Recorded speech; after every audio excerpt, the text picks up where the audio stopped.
Constantly because ఎప్పుడు మా అమ్మ కానీ నాన్నగాని ఒకటే చెప్తారు, 2 చేతులు కలిస్తేనే చప్పట్లు. So if you are doing your own thing, నువ్వేం చేస్తున్నావు నీ క్లారిటీ ఉంటే, మాకైతే నీ మీద నమ్మకం ఉంది, so you will be good. ఆ నమ్మకాన్ని నువ్వు కూడా నిలబెట్టుకో అంతే. That was only instruction I had, అంతకుమించి ఇంకేం లేదు. I felt so good. ఇంత నమ్మి పంపిస్తున్నప్పుడు I'm like I should make good use of it కదా. అవును, ఐ థింక్ తెలుగు ఇండస్ట్రీ ఎక్కడో మిస్ అయిపోయిందా అన్నట్టు అనిపిస్తోంది. అంటే ఫస్ట్ తమిళ్ ఇండస్ట్రీలో స్పాట్ అవ్వడం, బికాజ్ ఫిదా అండ్ తర్వాత మెయిల్ వేయడం, తర్వాత డైరెక్ట్ తమిళ్కి వెళ్ళిపోయి మోడర్న్లో చేశాను, కానీ అది కొంచెం లేట్గానే రిలీజ్ అయింది. Mean while I did writer Padma Bhushan in Telugu. Writer Padma Bhushan చేశాను, మళ్ళీ అది రిలీజ్ అయిన వెంటనే లవర్ వచ్చింది. మోడర్న్లో రిలీజ్ అయిన 10 రోజులకి లవర్ వచ్చింది. సో ఇప్పుడు ఎవరైనా అంటే ఇంపార్టెంట్ మీటీ క్యారెక్టర్స్ తోటి పెద్ద పెద్ద ఫిల్మ్స్ వాళ్ళు అప్రోచ్ అయ్యారు ఈ మధ్య? అవుతున్నారు. ఎగ్జాక్ట్లీ. సో నేను వాట్ అంటే of course lover was a very Meitei character మీరు అన్నట్టే. అంటే ఇట్ హ్యాడ్ గుడ్ సబ్స్టెన్స్ అనమాట. సో తమిళ్లో కూడా అంటే I don't think I can reveal, but చేస్తున్నాను లేదా కూడా ఇంకా తెలియదు, కానీ but very very good characters. అంటే పెద్ద స్టార్స్ తో ఏమైనా వచ్చాయి ఆపర్చునిటీస్? మరీ పెద్ద స్టార్స్ తో కూడా రాలేదు, but definitely it's an increment. Increment from where you are. Yeah definitely. So happy. I'm very happy. I'm always happy. నేను సంవత్సరానికి 1 సినిమా 2 సినిమాలు చేసుకున్నా కూడా I'm very happy. I'm never desperate. చేస్తే మనం మంచి సినిమాలు చేయాలి, బాగుండాలి, అంతే. లైక్ ఏదో చేసేయాలి అన్నట్లు శాంతి. సో ఇప్పుడు హైదరాబాద్లోనే ఉంటూ ఇక్కడి నుంచి ప్లాన్ చేసుకుని షూటింగ్ ఉన్నప్పుడు వెళ్ళి రావడం అంతే. యా. సో ఒక question I want to ask you. ఏమి అనుకోనంటే, if it is okay. Yeah. మేము ఇలా భయపడితే ఎలా? భయపెట్టడం అంటే ఇట్స్ అంటే నీకు బహుశా ఇది అడిగితే కొంచెం కష్టం కలుగుతుందా అని బాధగా ఉంది నాకు. అడగాలి. సో అమ్మ ఒంట్లో బాగాలేనప్పుడు ఎలా కోప్ అయ్యావు? తెలీదు, పరిస్థితులు అంతే. When you're in a situation ఇంకా you do whatever is necessary అంతే. ఇప్పుడు అంతే. ఇప్పుడు అమ్మ లేదు, ఎలా కోప్ అవుతున్నా అంటే నా దగ్గర సమాధానం లేదు. When you're put in one situation, ఒక సిచ్యువేషన్లో మనం ఉన్నప్పుడు ఏం చేస్తాం, దాంట్లో బతకడమే నేర్చుకోవాలి. అదే చేస్తున్నా అంతే. సో హ్యూజ్ లాస్ కదా, ఎస్పెషలీ అంత మంచి చెడు డ్రెస్సింగ్ సెలబ్రేటింగ్ అన్నిటికీ అమ్మే వెంటుండి చెప్పే ఆ పరిస్థితి నుంచి నాకు తెలుసుకున్నప్పుడు అడగాల వద్దా అనుకున్నాను. తల్లి సారీ. తలుచుకోగానే ఇలా కంట్లో నీళ్ళు వస్తాయి ఎందుకో. నాకు తెలియదమ్మా, అమ్మ నాకు రాలేదా? ఎందుకంటే అమ్మ ఈజ్ లైక్ దట్. అమ్మ అంటే అమ్మ. పాపం చాలా కష్టపడింది నాకు అదే. But I'm so happy. నేను మా అమ్మకి she always wanted me to do one MBA. She wanted me to have a good educational background and then step into films or do whatever I want because ఒక backup ఉంటుంది కదా. అవును it's important part of you. It is. అందుకనే అమ్మ, ఎందుకంటే ఇది నేను బాగా 1-2 సార్లు ఆలోచించి నాకు తెలిసాక ఐ సెడ్ డెఫినెట్గా నువ్వు ఇంత బోల్డ్గా కోప్ అయ్యి చెప్తున్నావు అంటే. డెఫినెట్లీ తన పడ్డ కష్టం వల్లే నాకు బాధ అవుతుంది, కానీ తను లేదంటే ఇంకా that was her only way out. నీకు ఇంకా సిబ్లింగ్స్ ఉన్నారా? You're the only daughter. So నువ్వు నాన్న, ఇప్పుడు నాన్న నువ్వే చూసుకోవాలి. సో బేసికలీ నేను నాన్న ఏమనుకున్నామంటే, నువ్వు నన్ను చూసుకోకు, నేను చూసుకోను, నువ్వు చూసుకొని నన్ను నేను చూసుకుంటా. That is the best thing that we're doing for each other. ఆయనకి లేని ప్రెషర్ ఇప్పుడు, అమ్మేనా నాన్నేనా మొత్తం నువ్వే చూసుకోవాలంటే ఎవరి వల్ల కాదు. ఇప్పుడు ఆయన కూడా he's coping with a loss.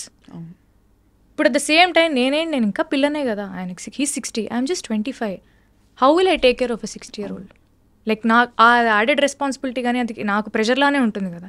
నేను ఇప్పుడు నా వర్క్ మీద కాన్సన్ట్రేట్ చేయాలా, లేకపోతే నాన్నేం చేస్తున్నారు, నాన్నలా ఉన్నారు, ఇంట్లో అన్నీ ఓకేనా, how can I think of so many things. Correct. So we both sat, we discussed, you take care of your self. నీకెవరు చెప్పాల్సిన అవసరం లేదు, నాకెవరు చెప్పాల్సిన అవసరం లేదు. The best help that we're doing for each other is you take care of your self, I'll take care of my self. Then we both will be good. Fine. Yeah, that's what we discussed. ఈ success చూసి dad must be very proud. Very proud. Mom also saw. Writer Padmabhushan వరకు ఉన్నారు. ఫెబ్లో writer Padmabhushan release అయింది, మేలో she passed away last year. ఎలా precipitate అయిందమ్మా health? అంటే I know she was battling an illness. Yeah, it was out of nowhere. Cancer తెలియడమే last స్టేజ్లో తెలిసింది. There is nothing that we could do. And సడన్గా అది బ్రెయిన్ స్ప్రెడ్ అయింది and within 12 days. Yeah, అంటే we didn't see that coming. నాకు ఒక surgery అయింది, లిగమెంట్ టైర్ అని మీకు చెప్పాను కదా, స్కూల్ ఇంజరీ. అది అగ్రివేట్ అయ్యి 10 years తర్వాత నాకు ఇప్పుడు ఎఫెక్ట్ చూపించింది. So I underwent a small ligament surgery in my left knee. So she was there, she was taking care of me very well. నన్ను ఎత్తేది లిటరలీ. 2-3 months తర్వాత అమ్మకు ఒక చిన్న సర్జరీ ఉంది. షీ హ్యాడ్ అ గాల్ బ్లాడర్లో ఆ స్టోన్ ఉంది. That is a very small procedure అండి. If you get rid of it she'll be fine. అది కూడా అయిపోయింది. అది అయిన ఫ్యూ మంత్స్కి ఇంకా she had some issues, stomach related, gastric related issues ఉన్నాయి. ఏమైంది, ఎందుకేంది, సర్జరీ అయిపోయి ఎన్ని నెలలు అవుతుంది కదా, ఎందుకు, why is it not like తగ్గట్లేదు ఎందుకు అని వెళ్ళి maybe post surgery whatever ఉండొచ్చు, రిపర్కషన్స్ ఉండొచ్చు అనుకున్నాము. But when we got it check they told it's cancer stage 4, stomach cancer. Shock కదా. నెవర్ సా ఇట్ కమింగ్ అక్క, నెవర్ సా ఇట్ కమింగ్. అంతకు ముందు కూడా ఏదో ఎంఆర్ఐ సిటీ స్కాన్ ఏదో తీశారు, దాంట్లో ఏదో జస్ట్ లంప్ లాగా ఉందండి, నథింగ్ క్యాన్సరస్ అన్నారు. When they said nothing cancerous, నా మైండ్లో ఫిక్స్ అయిపోయింది, అమ్మాయ క్యాన్సర్ అయితే కాదురా భగవంతుడా అని చెప్పి నేను daddy we kind of celebrated also, whatever lump whatever you can get rid of it అని. When they did the PET scan it was spread everywhere and they told it's cancer. So it was already నా మైండ్లో feed అయిపోయింది cancer కాదు అని. Cancer కాదు అనే స్పేస్లో నేను ఉన్నప్పుడు సడన్గా స్టేజ్ 4 మన చేయి దాటిపోయిందంటే ఐ కుడెంట్ టేక్ ఇట్. కష్టం తల్లి. బట్ ఎంత బోల్డ్గా నువ్వు కోపపోయి దీన్ని ఎంబ్రేస్ చేసి తెలీదు మరి తన బ్లెస్సింగ్స్ ఇవన్నీ. మీతో కూర్చొని మాట్లాడడం కానీ, నేను చేసిన సినిమాలు కానీ, వాట్ ఎవర్ స్టార్టెడ్ హ్యాపెనింగ్ నాకు లాస్ట్ ఇయర్లోనే అయింది. అమ్మది May 14 అయింది. జూన్లో ఐ సైన్ మ్యాడ్, జూన్లో ఐ సైన్ లవర్, జూలై నుంచి ఐ వాజ్ షూటింగ్. నాకు అర్థం కాలేదు, ఆపర్చునిటీస్ గౌరీ ఒకటేసారి వస్తాయి. నేను భయపడుతూ నేను బయటికి వెళ్ళలేను, నేను యాక్టింగ్ చేయలేను, నాకు భయం వేస్తుంది, నా జీవితం ఏంటి అని ఆలోచించుకుంటూ కూర్చుంటే ఇక్కడే ఆగిపోతుంది. అండ్ నువ్వు ఆలోచించుకుని ఆగితే అక్కడ ఏమి జరిగేది ఏముండదు కదా. ఏం లేదు, ఒక అంటే భయం వేసేది అక్క, బయటికి అడుగేసే ధైర్యం లేదు నాకు. చాలా వీక్ అయిపోయాను mentally, physically. I lost weight. నాకు ఫిజికలీ కూడా ఎఫెక్ట్ అయింది అది. మోడర్న్ లవ్లో మీరు అలా లడ్డులాగా ఉన్నాం కదా, I became like half my weight పని చేస్తూ ఆర్ వాట్ ఎవర్. అది మెంటలీ ఫిజికలీ ఆ ఎఫెక్ట్ ఉండడం వల్ల చాలా వెయిట్ తగ్గిపోయాను నేను. ఇలా కాదు, ఆపర్చునిటీస్ వచ్చాయి, just go and do it అని చెప్పి. మ్యాడ్ ఏమో it's such a fun film, Lover is సచ్చువలీ it's very emotional and it's very intense film. నాకు మైండ్లో ఒక ట్రామా నడుస్తుంది. నాకు ఆ మూడు ఎలా అలైన్ చేసుకున్నానో ఏం చేశాను నాకైతే తెలియదు. ఇట్స్ ఆల్ వసుంధర, నా చేతిలో ఏం లేదంటే. ఎవరు నీకు ఇష్టదైవం ఎవరైనా ఉన్నారా? చాలామంది ఉన్నారు నాకు, నేనైతే నమ్ముతాను. బట్ మా ఇంటి దేవుడు వెంకటేశ్వర స్వామి, సో వెంకటేశ్వర స్వామి, సాయిబాబా నేను నమ్ముతాను. ఎంత కష్టం నుంచి బయటకు వచ్చి బ్యూటిఫుల్గా ఇండిపెండెంట్గా, కానీ ఒకటి తప్పకుండా అనక మానలేను, ఇంత ఇండిపెండెంట్ థింకింగ్ అమ్మాయిని ఇండస్ట్రీ అర్థం చేసుకుంటుందా? అంటే because you have your own thoughts, you speak so well, ఇంత కాన్ఫిడెంట్గా ఉన్నావు.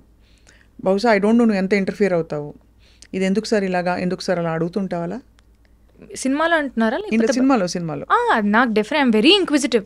ఏదున్నా కూడా నేను ఖచ్చితంగా క్వశ్చన్స్ అయితే అడుగుతాను. ఇది ఎందుకు ఇలా ఉంది, అది ఎందుకు ఇలా ఉంది, ఆఫెన్స్ తీసుకుంటారు కదా, అందుకే అడిగే విధానంలో అడుగుతాను. అంటే ఒక జెన్యూన్ డౌట్, మన సినిమా బెటర్మెంట్ గురించే నాకు ఏదైనా డౌట్ వచ్చినప్పుడు, నాకు ఇంతవరకు నేను పనిచేసిన వాళ్ళందరూ they were very kind enough to explain. Especially Tamil అయితే ఇంకా భాష కూడా రాదు కాబట్టి నేను స్పైరల్ బై బుక్ ఇలా పెట్టుకొని ప్రతి దానికి పక్కన అర్థం రాసుకొని ఈ ఎమోషన్ ఇలా ఇవ్వమంటున్నారని చెప్పి I use to ask all the questions అని వాళ్ళు చెప్పినన్ని నేను నోట్ చేసుకునేదాన్ని. అడిగితే ఇట్స్ మై జాబ్ కదక్క, వాళ్ళకి ఏం కావాలో చేయడమే, అది నాకు వచ్చింది నేను చేస్తాను, మీరు తీసుకోండి అనే స్టేజ్లో కూడా నేను లేను. ఎవరు కూడా అలా చేయరు నాకు తెలిసి actors. Correct. I'm a director's actor and I will give whatever they want. అలా ఇవ్వాలంటే first I should know what they want. So I need to have that discussion and then I can give.